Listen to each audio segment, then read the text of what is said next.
నమస్కారం. నేను మీ సౌర్య. మరి ఈ రోజు మనతో పాటు ప్రముఖ ఆధ్యాత్మికవేత్త, సూర్యోపాసకులు, అలాగే sun spiritual society founder Vikramaditya గారు ఉన్నారు. వారితో మాట్లాడేద్దాం. నమస్తే గురుగారు. సూర్యోస్మిత. గురుగారు, చాలా మందికి ఈ రోజుల్లో ముఖ్యంగాను ఎక్కువ స్ట్రెస్ ఫీల్ వల్ల లేకపోతే ఏంటి ఎక్కువ కోపం వస్తూ ఉంటుంది. లేస్తేనే మార్నింగ్ చాలా కోపంగా లేవడంతోనే ఏదో ఒక గొడవ వేసుకుంటూ ఉంటారు మార్నింగ్ ఇంట్లోనే. సో ఎందుకంత అది స్ట్రెస్ వలన లేకపోతే ఇంకేదైనా అనారోగ్య లోపం ఉంటే అట్లా చేస్తూ ఉంటారా? దీనికి ఏదైనా రెమెడీ ఉందా? 100% అంటే నా దగ్గర అని కాదమ్మా, శాస్త్రం ఎప్పుడో చెప్పుకుంచింది. దాంట్లో ప్రధానంగా వాడింది ఏంటంటే తన కోపమే తన శత్రువు అంది. ఇది అంటే మరి నీ కోపం నీకు శత్రువు అవుతుంది అనే విషయం నీకు తెలుసు, కానీ మరి నువ్వు కోపాన్ని వ్యక్తం చేస్తావు. మనకు హరిషడ్ వర్గాలు అంటారు కదా మన శరీరంలో ఉన్నటువంటి, అవి ఏమైనా గుర్తున్నాయా పేర్లు? హరిషడ్ వర్గం మీరే చెప్పండి. కామం, క్రోధం, లోభం, మోహం, మదం, మాత్సల్యం. ఇవి హరిషడ్ వర్గాలు మనలో ఉంటూ మనల్ని నడిపిస్తూ ఉంటాయి. అంటే ఇవి ఒక రకంగా మనకి దోహదం చేస్తాయి, మన అభ్యున్నతికి దోహదం చేస్తాయి. కోరిక లేని మనిషి అంటూ ఉండడు, ఏదో ఒక కోరిక. ఇప్పుడు ఆధ్యాత్మిక చింతనలో అభివృద్ధి చెందాలనే కోరిక ఉంది, పేరు తెచ్చుకోవాలి, 10 మందికి హెల్ప్, ఇది కోరికగా. ఇందులో స్వార్థం ఉంటుంది. మళ్ళీ ఆ స్వార్థం ఏంటి? మీకు మంచి చేస్తూ తద్వారా లబ్ధిని పొందుతూ ఆధ్యాత్మికంగాను అన్ని రకాలుగా అభివృద్ధి చెందాలనే కోరిక. అది కామం. ఈ కామం, ఆ కోరిక తీరకపోతే కామం తర్వాత వచ్చేది ఏంటి? క్రోధం. క్రోధమే ఇప్పుడు భాషలో కోపం. అంటే అరుస్తున్నటువంటి వ్యక్తిలో, తిడుతున్నటువంటి వ్యక్తిలో, యాంగ్జైటీ ఫీల్ అవుతున్నటువంటి వ్యక్తిలో, స్త్రీ కావచ్చు పురుషుడు కావచ్చు, కోరికలు అధికంగా ఉన్నాయి. కోరికలను గుర్తించడానికి రీసెంట్గా ఒక విన్నాను నేను. కోరికలు అధికంగా ఉన్న వ్యక్తి కను రెప్పలు ఎక్కువ వేస్తాడు. కోరికలు అంటే రెప్పేసి వాళ్ళు కూడా కదమ్మా, అంటే నేను కూడా నా వీడియోస్ చూసుకున్నాను. అదే రీజన్ అంటారా? నాకు ఒకడు అంటే మన చుట్టూ ఉండేటువంటి ద్వేషపరులు ఉంటారు, నా శ్రేయోభిలాషులు వాళ్ళు. ఒరే ఎందుకు అన్నిసార్లు రెప్పేస్తున్నావు అన్నాడు. అంటే నన్ను వ్యంగ్యంగా మాట్లాడుతూ ఎందుకు కళ్ళు రెప్పలు అన్నిసార్లు కొడుతున్నావు అన్నాడు. అప్పటి వరకు నేను గమనించలేదు. అంటే నన్ను ఆడికి ఒక కృతజ్ఞత చెప్పా, రే నువ్వు చాలా బిజీగా ఉంటూ నన్ను ద్వేషిస్తూ 4 సంవత్సరాలుగా నన్ను ద్వేషిస్తూ నా వీడియోలు గమనిస్తూ దాని కింద కామెంట్లు పెడుతున్నావు అంటే థ్యాంక్స్ నీకు, మీ మీద అంత సమయాన్ని వెచ్చిస్తున్నారు అంటే నా లోపాలను నాకు ఎత్తి చూపిస్తున్నావు, దాన్ని సరి చేసుకునే అవకాశం నాకు ఇస్తున్నావు, థ్యాంక్ యూ చెప్పా. అప్పుడు నా వీడియోని చూసుకున్నాను. ఆ రోజు వీడియో చేసినప్పుడు నా ఆలోచనలు, అంటే నెంబర్ ఆఫ్ ఆలోచనలు జరుగుతున్నప్పుడు మనం మాట్లాడుతుంటే ఆ కన్ఫ్యూజన్లో రెప్ప పడుతూ ఉంటుంది. అమ్మా ఇంత లాజిక్ ఉందా అనిపించింది. ఇక్కడ ఆ కోరికలు నెరవేరినప్పుడు వచ్చేది కోపం. కోపం తర్వాత కూడా వచ్చేది దుఃఖం. కామ, క్రోధ, లోభం వస్తుంది. అంటే ఒకదానికి ఇంటర్లింక్ ఉంటుంది. ఇక్కడ కామం తీరిపోవాలి. ఇది ఏదైనా సరే, ఒక ఫుడ్ మీద కామం ఉంది, కోరిక, విపరీతమైనటువంటి వాంఛ, అది తీరకపోతే కోపం అల్సర్గా వస్తుంది. అతిగా తినేసిన అల్సర్ వస్తుంది, తినకపోయిన అల్సర్ వస్తుంది. కామం అనేది సమానంగా ఉండాలి. ఆ ఆలోచన విధానం బాగుంటే అప్పుడు మనం రెప్ప వెయ్యకుండా తీక్షణంగా దృష్టి పెట్టగలుగుతాం. ఇప్పుడు మీ కోపం మీకు చెడ్డదని అర్థమైంది, అరుస్తున్నాం. అరవటం నాకు మంచిది కాదు అని మిమ్మల్ని మీరు గైడెన్స్ చేసుకోవాలి. అరవటం వల్ల ఆలోచన కోల్పోతారు. అరుస్తున్నటువంటి వ్యక్తి విపరీతంగా రెప్పలు కొడుతూ ఉంటారు, కోల్పోతూ ఉంటారు, సర్వం కోల్పోతాం, శక్తిని కోల్పోతాం అండి. అరిచిన తర్వాత మనిషి నీరసించి టక్కన కూర్చుంటాడు, కూల్ అంటూ ఉంటాం కూడాను.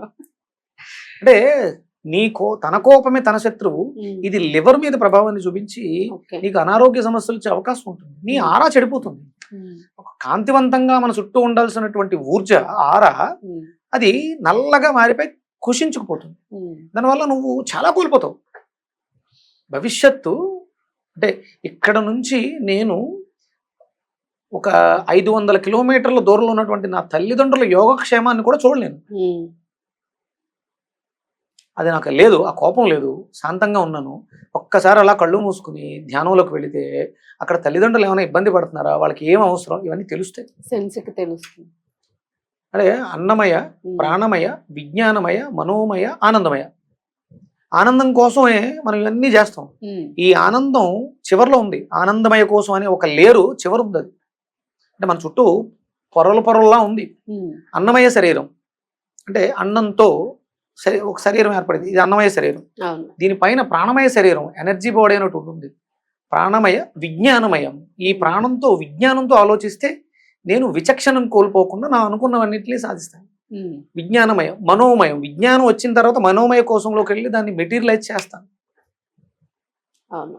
ఆ మెటీరియలైజ్ అయిన దాన్ని ఆస్వాదిస్తూ ఆనందాన్ని అనుభవిస్తాం. అందరూ ఆనందం కోసమే. బిర్యానీ ఎందుకు తింటే నాకు ఆనందం. అందరూ ఆనందం కోసమే. ఏది చేసినా ఆనందం కోసమే. కాకపోతే ఇక్కడ ఎప్పుడైతే అన్నమయ శరీరం చెడిపోయిందో, అన్నమయ తర్వాత ప్రాణమయం చెడిపోతుంది, రోగం వస్తుంది. అవును. లివర్ ప్రాబ్లం వస్తుంది, గ్యాస్ట్రిక్ వస్తుంది, లంగ్స్ పోతున్నాయి, చాలా రకాల కాంప్లికేషన్స్ వస్తుంది. అందుకని తినే అన్నం బాగాలేదు, నీ కోపం ఎందుకు వస్తుంది? నువ్వు తినే ఆహారం బాగాలేదు, అన్నమయ శరీరం బాగాలేదు కాబట్టి నీకు ప్రాణమయ శరీరంలో కోపం వస్తుంది, ప్రాణం నీరు గారిపోతుంది, నిస్సత్తు అయిపోతుంది. అందుకని మనం ఆహారాన్ని మార్చాలి. కోపము, యాంగ్జైటీ, డిప్రెషన్, దీనికి కారణం ఏంటంటే నువ్వు తినే ఆహారమే నీకు మనసు అవుతుంది. దానివల్ల ఎవరు వస్తున్నారు లేకపోతే చిరంజీవి గారు మా ఇంటికి వస్తున్నారు, ఆ యాంగ్జైటీ, ఆయన వస్తే ఏం చేయాలి యాంగ్జైటీ వస్తుంది. రాకపోతే డిప్రెషన్ వస్తుంది. నేను ఇన్ని మెయిల్స్ పెడుతున్నాను, ఇన్ని చేస్తున్నాను, డౌన్ అయిపోతుంది. నేను ఆయన ఇంత అభిమానించాను, పెద్ద కటౌట్ పెట్టాను, ఆయనకి పాలాభిషేకం చేశాను, చిరంజీవి గారు మా ఇంటికి రానన్నారు, నాకు అపాయింట్మెంట్ ఇవ్వలేదు. డిప్రెషన్. ఎప్పుడైతే నీ అన్నమయ శరీరం బాగుందో, ప్రాణమయం శక్తి పెరిగిందో, మనోమయ కోసంలో దానికి ఒక ప్రణాళిక ఏర్పడుతుంది. చిరంజీవి గారిని మన ఇంటికి ఎలా తెచ్చుకోవాలనే ఒక ఆలోచన శక్తి ధరిస్తే ఆయన వచ్చి తీరతారు, జరిగిపోద్ది అంతే. నేను మీకు ఇంతకుముందు ఎపిసోడ్లో అనుకున్నాను, చెప్పాను మీకు, అరుణాచలంలో నాకంటూ ఒక ప్లేస్ ఉండాలి, అది నాదై ఉండాలి, నా వాళ్ళై ఉండాలి. నేను వస్తున్నాను అంటే నేను హైదరాబాద్ వచ్చిన కొత్తలో సినిమా అంటే ప్యాషన్ కదా, ఫస్ట్ రోజు చూసేయాలి సినిమా. ప్రతి థియేటర్లోనూ మనకంటూ ఒక మనిషి ఉంటే ఫోన్ చేస్తే నేను వస్తున్నానంటే టికెట్ పెడతారు కదా, అది అనుకున్నాను హైదరాబాద్లో దిగిన వెంటనే. ఇది 1999లో. ఇప్పుడు నాకు చాలా థియేటర్లలో నాకు అంటే రేపు రిలీజ్ బెనిఫిట్ షోకి టికెట్స్ వస్తాయి ప్రతి సినిమాకి. అంటే సంకల్పం బలం అయితే దానికి తగ్గట్టుగా సాధన చేస్తే, అంటే సంకల్పంగా నేను కళ్ళు మూసుకుని లా ఆఫ్ అట్రాక్షన్లు ధనం ధనం ధనం ధనం అంటే డబ్బు వచ్చా, ఇవేది తప్పమ్మా. దానికోసం మనం ఏం ప్రయత్నం చేస్తాం, దానికోసం మనం ఏం సాధన చేస్తాం. అంటే సినిమా చూడడం అనేది గొప్ప విషయం కాదు. అప్పట్లో నా ఆలోచన ఎలా ఉంది, ఇప్పుడు ఆలోచన ఎలా ఉంది. అరుణాచలంలో నాకంటే ఒక ప్లేస్ కావాలి, వారణాసిలో అనుకున్నాను, వారణాసిలో కూడా నాకు ఒక ప్లేస్ ఉంది. అలాగే కాశ్మీర్లో అనుకున్నాం, కాశ్మీర్ కొంతమందిని పంపించారు. అలాగే కోనార్క్. ఇలా అంటే అప్పుడున్నటువంటి దృష్టి ఏంటంటే ఆధ్యాత్మిక దృష్టి కాదు, అది ఆనందంగా సినిమా చూడాలి, షూటింగ్లకు వెళ్ళాలి, ఇది ఉండేది. ఇప్పుడు ఇది ఆధ్యాత్మికంగా మారాం కాబట్టి దైవ క్షేత్రాల్లో మనకంటూ ఒక ప్లేస్ ఉండేది. ప్రోటోకాల్ అంటే మనం వెళ్తే, నేను మొన్న కామాక్షి మధురై, నేను మొన్న మధురై వెళ్ళా అనుకున్నాను. అంటే ఎక్కడికి వెళ్ళినా ఒక చిన్న ప్రోటోకాల్, మనకంటూ ఒక మనిషి ఉంటే. అక్కడ నల్లస్వామి అని సిఐ గారు, నాకు తెలిసిన ఒక వ్యక్తికి ఫోన్ చేసి, ఎలా నేను రామేశ్వరం అయ్యి వెళ్తున్నాను మధురై అనగానే, ఎయిర్పోర్ట్ దిగిన దగ్గర నుంచి ఆ యాత్ర పూర్తి చేసుకునేంత వరకు కామాక్షి దేవి దేవాలయంలో ఉన్నటువంటి సిఐ గారు నాకు అద్భుతమైనటువంటి ప్రోటోకాల్. ఏ దేవాలయానికి వెళ్ళినా అసలు ఫస్ట్ నేను మెస్మరైజ్ అయిపోయింది ఏంటంటే, ఆ రోజు నాకు ఫ్లైట్ లేట్ అయింది, నా ఫ్యామిలీ, నేను మా అమ్మగారు మా నాన్నగారు నా భార్య నలుగురు వెళ్ళాం. టక వెళ్ళిన వెంటనే లోపల తీసుకెళ్ళాలి, లైన్లు అన్ని ఆపేసి ఉన్నాయి, అమ్మవారికి హారతి ఇస్తున్నారు. అలా తీసుకెళ్లి గుమ్మం ముందు కూర్చోబెట్టాడు ఆయన. ఇంకా ఇంతకన్నా కోరిక నెరవేరుతుందా? అంటే భాష కాని భాష, ఊరు కాని ఊర్లో అమ్మవారి అనుగ్రహం. ఇప్పుడు అలాగే అరుణాచలంలో మనకి ఒక ప్రాంతం ఏర్పడడం అంటే, ఇక్కడ మనం ఏదైతే తింటున్నామో అది మనసు అవుతుంది కదా. నేను వెజిటేబుల్ థెరపిస్ట్, అంటే నేను కూడా మాంసాహారంగా ఉండేవాడిని, మారా. మీరు నన్ను ప్రశ్న అడిగారు, మీ పేరు ముందు పేరు వేరు, ఇప్పుడు విక్రమాదిత్య ఎలా అన్నారు. ఇవన్నీ కాలాంతరంలో కాలం మార్చేసింది. సూర్యోపాసన అంటే ఆయనే కాలుడు, కాలానికి అధిపతి ఆయనే. నన్ను విక్రమాదిత్యగా మార్చింది ఆయన. సన్ స్పిరిచువల్ సొసైటీ పెట్టించుకున్న ఆయన. సన్ స్పిరిచువల్ సొసైటీ పెట్టిన తర్వాత నా పేరు, నార్మల్ గా ఉన్న పేరు కాస్త విక్రమాదిత్యగా మారింది. ఇదంతా కూడా నేను తీసుకుంటున్నటువంటి ఆహారం నన్ను ఈ రకంగా నేను కోరుకున్నవి, నేను వెళ్తున్నటువంటి ఆధ్యాత్మిక చింతన మార్గంలో నాకు దోహదం చేస్తుంది. మీరు కూడా మీరు వెళుతున్నటువంటి దారిలో మీకు ఇబ్బంది కలగకూడదు అంటే సంయమనం పాటించాలి. అవును. మీరు తీసుకుంటున్నటువంటి మొట్టమొదటి స్టెప్ ఏంటంటే ఆహారం. అవును.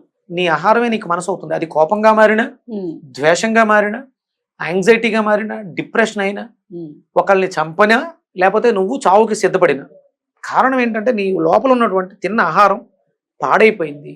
నువ్వు పాడైపోయిన ఆహారాన్ని తింటున్నావు. అన్నమయ శరీరం ప్రాణమయ పదార్థంతో శక్తివంతంగా తయారవుతుంది. ఇప్పుడు మనం తినేవన్నీ కూడా ప్రాసెస్ చేసినవి, అవును, కుక్ చేసినవి. దాంట్లో ఉన్నటువంటి జీవాన్ని తీసి జీవం కోసం వెతుక్కుంటున్నాం. బాగా చెప్పారు ఈ పాయింట్. నిజమే. మరి నేను రా వెజిటబుల్స్ తినేస్తాను. అవును. వంకాయని శుభ్రంగా స్లైసెస్ కింద కట్ చేసుకుని కొంచెం ఉప్పు మిరియాలు వేసి తినేస్తాను. అదే వంకాయని కొంచెం వేపుడు వేసుకుని, వంకాయ వేపుడుగా, లేకపోతే దాంట్లో మసాలా పెట్టి గుత్తొంకాయ, అది కూడా మంచిదే. వండితే ఆహారం, వండకపోతే ఔషధం. ఆధ్యాత్మిక చింతన కావాలి, అభివృద్ధి. ఆధ్యాత్మిక చింతన లేనిదే అభివృద్ధి లేదమ్మా. అవును. ఆధ్యాత్మిక చింతన లేకపోతే మీరు మీ వృత్తిలో అభివృద్ధిని సాధించలేరు. అవును. ఇక్కడ వృత్తిపరంగా వెళ్ళినప్పుడు వృత్తియే దైవం అన్నారు. అవును. అక్కడ భక్తి కావాలిగా. ఆధ్యాత్మిక చింతన అంటే నీ వృత్తి మీద నువ్వు భక్తిని ప్రదర్శించే భక్తి, శ్రద్ధగా, శ్రద్ధ సబూరి అంటారు. అంటే సిద్ధి బుద్ధి అంటారు. అవును. సిద్ధి అంటే సిద్ధించాలంటే బుద్ధి బాగుండాలి. అందుకని గణపతి దగ్గరికి వెళ్ళినప్పుడు సిద్ధి బుద్ధి సమేత గణపతి అంటే నువ్వు బుద్ధితో సిద్ధిని సాధించుకుంటే నువ్వు చేస్తున్నటువంటి పనుల్లో నీకు ఆటంకం ఉండదు. మనం సంకటహార చతుర్థి చేస్తాం. అవును. గణపతి. అందుకని మీరు కోపం మీకు శత్రు అవుతుంది, మీ జీవితాన్ని నాశనం చేస్తుంది. దీనికి మనం మార్చుకోవాల్సింది ఆహారం. నేను వెజిటబుల్ థెరపిస్ట్ కాబట్టి అంటే దీనికి మనం ఇంగ్లీష్ లో ఒక పదం పెడతాం కోపానికి, బీపీ అంటాం, బ్లడ్ ప్రెషర్. దీన్ని మనం కాయగూరలతో చాలా అద్భుతంగా. ఎలా గురువుగారు చెప్పండి ఒక రెమెడీ. ఒక నిమ్మకాయ అమ్మ. అంటే మనకి హార్మోన్స్, భావోద్వేగాలు ఎక్కువగా ఉన్నాయి, దాన్ని కంట్రోల్ చేయడానికి నిమ్మకాయ.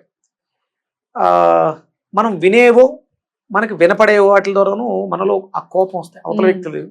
అందుకని చెవుల్ని నియంత్రించడానికి వంకాయ పెడతాం. ఓకే. కోపం లివర్ని కదా పాడు చేసేది, అందుకని దొండకాయ. నిమ్మకాయ ఒకటి, ఒక వంకాయ, 2-3 దొండకాయలు, ఇవి 3 కలిపి జ్యూస్ చేసుకుని ఉదయం సాయంత్రం 2 పూట్ల తాగితే మీ కోపానికి ఒక అర్థం వస్తుంది, మీలో కోపం శాంతిస్తుంది, మీ ఆరోగ్యం బాగుంటుంది, మీరు జీవితంలో అనుకున్నవన్నీ సాధిస్తారు. సో అది అంటే దాంట్లో ఇంకేమైనా సాల్ట్, ఉప్పు మిరియాల పొడి కామన్ వేస్తారు. ఈ విషయాన్ని మా గురువుగారు నాకు చెప్పడానికి 4 సంవత్సరాలు తీసుకున్నారు. అంటే ప్రయోగం చేయాలి కాదు, అంటే నేను సాధనలో ఉన్నాను, నాకు ముందు కూరగాయల థెరపీ నేర్పించారు, కానీ కాంబినేషన్స్ కలపడం అనేది నాకు అంత త్వరగా చెప్పలే. అది టిపికల్ కదా కాంబినేషన్ అనేది, జాగ్రత్తగా. ఇది చాలా అంటే ఇప్పుడు నేను 3 ఆటల్ని మిళితం చేశాను, నిమ్మకాయ, వంకాయ, దొండకాయలు. ఈ కాంబినేషన్ చెప్పడానికి నాకు 4 ఏళ్ళు పట్టింది. మీకు నేను చాలా సింపుల్ గా చెప్పేశారు, ఒక మాటలో చెప్పాను. ఎందుకంటే నేను తపన పడ్డాను, తపస్సు చేశాను వెజిటేబుల్ థెరపీ మీద. నేను ఇప్పుడు పిహెచ్డి చేస్తాను. ఒక్క కాయగూరతో మీ ఒంట్లో ఉన్నటువంటి రోగాలన్నింటినీ నివారణ చేసుకోవచ్చు. మీ ఒంట్లో ఉన్నటువంటి సమస్త రోగాల్ని కాయగూరలతో నివారణ, క్యూర్. మందులు అవసరం లేకుండా, డబ్బులు ఎక్కువగా ఖర్చు పెట్టక్కర్లేకుండా, చాలా ఈజీగా కోపం దగ్గర నుంచి, అంటే అన్నమయ శరీరం దగ్గర నుంచి ఆనందమయ శరీరానికి వెళ్ళడానికి, ముక్తి నుంచి మోక్షానికి వెళ్ళడానికి పరిష్కారం మెట్లు. కూరగాయలు 12 రకాల కూరగాయలు, 12 రకాల మెట్లు ఎక్కితే మనం సూర్యలోకం గచ్చతి. ఓకే గురుగారు, అంటే మీరు చెప్పిన దానిలోనే ఏ టైం అంటే బిఫోర్ ఫుడ్ అట్లా ఉంటుందా, మార్నింగ్ బిఫోర్ ఫుడ్, ఈవినింగ్ మళ్ళీ ఆహారం తీసుకునే ముందు, బిఫోర్ ఒక 1 అవర్ ముందు తీసుకుంటే బీపీ మీ కంట్రోల్లో ఉంటుంది. అందరూ కోపంగా ఉన్న వాళ్ళందరూ, కోపం వచ్చి ఇబ్బంది పెడుతుందనే వాళ్ళందరూ, ఎందుకు కోపం వస్తుందో తెలియాలి, దానికి కారణం ఉండాలి, దాన్ని సాధించేయాలి. అరిచి సాధించలేమమ్మా, అనుకోవతో సాధించగలరు. అవును, రైట్. బాగుంది గురువు గారు, చాలా చక్కగా చెప్పారు. నిజంగానే అంటే ట్రై చేయాలి, నేను కూడా ట్రై చేస్తాను, నాకు కూడా కొద్దిగా కోపం ఉంటుంది, తగ్గించుకోండి. దానివల్ల ఏంటంటే మనం కొన్ని కోల్పోతాం. గురుగారు ఇంకొక చిన్న విషయము, అంటే పేర్లకి సంబంధించి, అంటే కోపం గురించి మాట్లాడుకుంటున్నాం కాబట్టి కొన్ని రాసులు పేర్లకి సంబంధించి ఈ పేరుతో ఉన్న వాళ్ళ కోపంగా ఉంటారు అని కొన్ని ఆస్ట్రాలజీ చెప్పినప్పుడు కూడా చెప్తూ ఉంటారు. సో అది ఉంటుందంటారా మామూలుగా? అంటే మీరు అన్నది 100% ఉంటుంది, గ్రహ ప్రభావం కాదు, వినికిడి ప్రభావం. పేరుతో ఇప్పుడు మిమ్మల్ని మీరు చెప్పిన పేరు 3 ముక్కల్లో ఉంది, శౌర్య, సాయి, ఇంకోటి ఏంటన్నారు, శౌర్య, పుష్యరాగం. ఇందులో శౌర్య చాలా అద్భుతం, అంటే అద్భుతమైనటువంటి పరాక్రమతత్వం కలిగి ఉన్నటువంటి శరీరం ఇది. పుష్యరాగం పుష్యరాగానికి అర్థం ఏంటంటే గురుడు యొక్క తత్వం అధికంగా ఉంటుంది. పుష్యమి నక్షత్రానికి అధిదేవత గురుడు. పుష్య రాగము అంటే చాలా శ్రావ్యంగా